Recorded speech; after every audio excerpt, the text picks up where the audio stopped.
Assalamualaikum warahmatullahi wabarakatuh.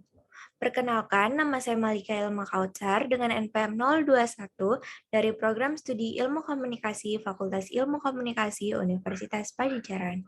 Pada kesempatan kali ini, saya akan memaparkan hasil penelitian saya yang berjudul Pengaruh Literasi Media dan Literasi Informasi terhadap Kemampuan Mengidentifikasi Misinformasi COVID-19. Penelitian ini dilatar belakangi dengan adanya pandemi COVID-19 di penghujung tahun 2019 sampai sekarang. Nah, pandemi ini berdampak bagi masyarakat di seluruh dunia.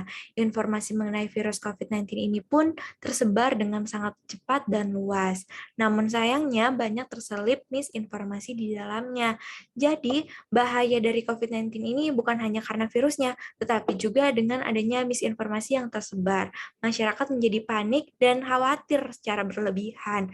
Oleh karena itu, kemampuan untuk mengidentifikasi misinformasi harus terus ditingkatkan oleh setiap individu agar dapat meminimalisir adanya bahaya dari misinformasi. Dengan apa? Menurut penelitian sebelumnya, kemampuan mengidentifikasi misinformasi ini dapat ditingkatkan dengan beberapa literasi. Contohnya adalah literasi media dan juga literasi informasi. Tujuan dari penelitian ini ingin menguji nih, apakah literasi media dan literasi informasi yang dimaksud dapat berpengaruh terhadap kemampuan mengidentifikasi misinformasi COVID-19 secara signifikan atau tidak. Nah, adapun hipotesis dari penelitian ini, yang pertama, terdapat pengaruh literasi media terhadap kemampuan mengidentifikasi misinformasi COVID-19. Yang kedua, terdapat pengaruh literasi informasi terhadap kemampuan mengidentifikasi misinformasi COVID-19. Dan juga yang terakhir, terdapat pengaruh literasi media dan literasi informasi terhadap kemampuan mengidentifikasi misinformasi COVID-19. Selanjutnya adalah literatur review, literasi media. Literasi media merupakan kemampuan untuk mengakses, menganalisis, mengevaluasi, dan juga mengomunikasikan pesan dalam berbagai bentuk medium. Literasi media juga dianggap mampu meningkatkan kemampuan berpikir kritis audiens terhadap pesan-pesan yang ia temui di media-media sekitarnya. Selanjutnya adalah literasi informasi. Menurut the Association for College and Research Libraries, literasi informasi adalah kemampuan untuk memahami, menemukan, mengevaluasi, dan juga menggunakan informasi. Selanjutnya adalah kemampuan mengidentifikasi misinformasi. Nah, kemampuan ini adalah kemampuan yang perlu dimiliki audiens untuk membedakan mana sih informasi yang sah dan juga mana sih informasi yang salah atau misinformasi pada media-media sekitarnya agar ia dapat terhindar dari bahaya misinformasi. Selanjutnya adalah teori inokulasi. Teori inokulasi adalah upaya untuk meningkatkan resistensi audiens terhadap pesan-pesan persuasif yang dapat mengubah sikap dan perilakunya. Nah, di sini literasi media dan literasi informasi diibaratkan menjadi vaksin yang dapat meresistensi audiens agar dapat terhindar dari paparan misinformasi di sekelilingnya. Selanjutnya adalah ada model penelitian. Di sini literasi media dan literasi informasi dianggap mampu berpengaruh terhadap kemampuan mengidentifikasi misinformasi COVID-19. Selanjutnya adalah metode.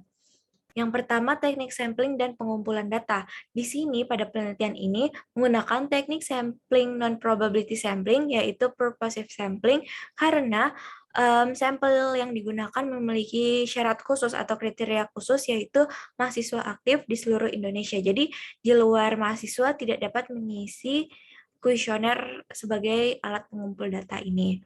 Nah, pengumpulan data dilakukan melalui aplikasi GForm. Selanjutnya ada instrumen dan skala pengukuran. Terdapat total 18 items untuk mengukur penelitian ini dengan komposisi 7 items untuk mengukur variabel X1 atau literasi media dengan skala 1 sampai 5, kemudian 7 items untuk mengukur variabel X2 atau literasi informasi dengan poin 1 untuk jawaban benar dan poin 0 untuk jawaban yang salah. Selanjutnya ada 4 items untuk mengukur variabel Y, yaitu identifikasi hoax atau misinformasi dengan skala 1 sampai 5. Selanjutnya adalah populasi dan sampel. Seperti yang telah dimention sebelumnya bahwa populasi pada penelitian ini adalah mahasiswa di seluruh Indonesia dengan sampel 100 orang responden dengan komposisi 74% perempuan dan 26% laki-laki. Terdapat juga rentang umur dari kisaran 17 tahun sampai 22 tahun, di mana umur 17 tahun ini terdapat 2 orang, 18 tahun terdapat 27 orang, 19 tahun terdapat 43 orang, 20 tahun terdapat 18 orang, 21 tahun terdapat 8 orang, dan juga terakhir 22 tahun sebanyak 2 orang, dengan modus yang paling banyak muncul yaitu umur 19 tahun dengan total 43 orang. Nah, selanjutnya adalah analisis data. Uji analisis yang pertama kali dilakukan adalah uji validitas X1 atau literasi media, di mana ketika R hitung lebih besar dari R tabel, maka variabel tersebut akan dikatakan valid. Nah, R tabel yang digunakan adalah 0,195 karena kita menggunakan 100 responden. Di sini dapat dilihat bahwa R hitung dari ketujuh items literasi media memiliki nilai di atas 0,195. Jadi dapat dikatakan valid.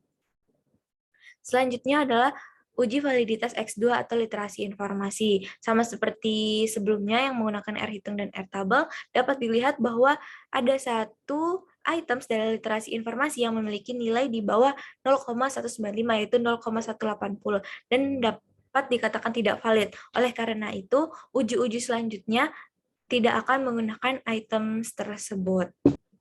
Selanjutnya adalah uji validitas Y atau kemampuan mengidentifikasi misinformasi COVID-19.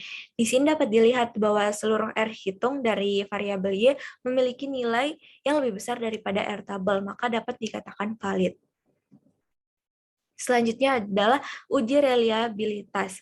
Nah, di sini kita menggunakan nilai Cronbach alpha, di mana ketika nilai Cronbach alpha melebihi 0,6, maka dapat dikatakan variabel tersebut reliable. Nah, di sini hanya terdapat variabel literasi media yang memiliki nilai di atas 0,6, sedangkan literasi informasi memiliki nilai di bawah 0,6, yaitu 0,224. Namun, menurut jurnal rujukan atau penelitian terdahulu, mengatakan bahwa walaupun memiliki nilai reliabilitas yang relatif cukup rendah, tidak menutup kemungkinan bahwa variabel tersebut tetap dapat mempengaruhi.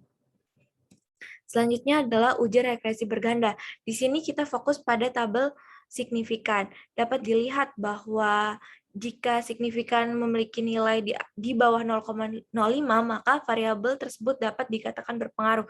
Nah, di sini hanya terdapat literasi informasi yang memiliki nilai di bawah 0,05, maka dapat ditarik hasil bahwa literasi informasi dapat berpengaruh secara signifikan terhadap kemampuan mengidentifikasi misinformasi, sedangkan literasi media di sini tidak dapat berpengaruh secara signifikan. Selanjutnya adalah uji F. Nah, di sini dapat dilihat bahwa uji F dari penelitian ini adalah 34,323, di mana sudah memiliki nilai F yang cukup baik, dan dapat dikatakan bahwa literasi media dan literasi informasi keduanya berpengaruh secara simultan terhadap kemampuan mengidentifikasi misinformasi. Selanjutnya adalah uji koefisien determinasi. Di sini kita berfokus pada tabel R-square yang menunjukkan seberapa besar pengaruh antar variabel. Nah, di sini 0,41 atau 41%. Jadi, dapat dikatakan bahwa literasi media dan literasi informasi berpengaruh secara 41% secara simultan terhadap kemampuan mengidentifikasi misinformasi. Jadi, di luar itu yaitu 59% bukan dari literasi media atau literasi informasi, melainkan ada komponen lain yang mungkin saja dapat berpengaruh terhadap kemampuan mengidentifikasi misinformasi.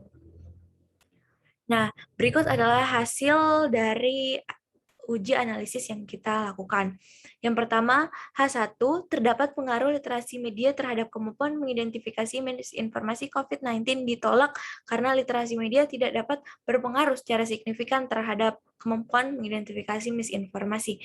Yang kedua, Terdapat pengaruh literasi informasi terhadap kemampuan mengidentifikasi misinformasi COVID-19 diterima karena tadi nilainya di bawah 0,05.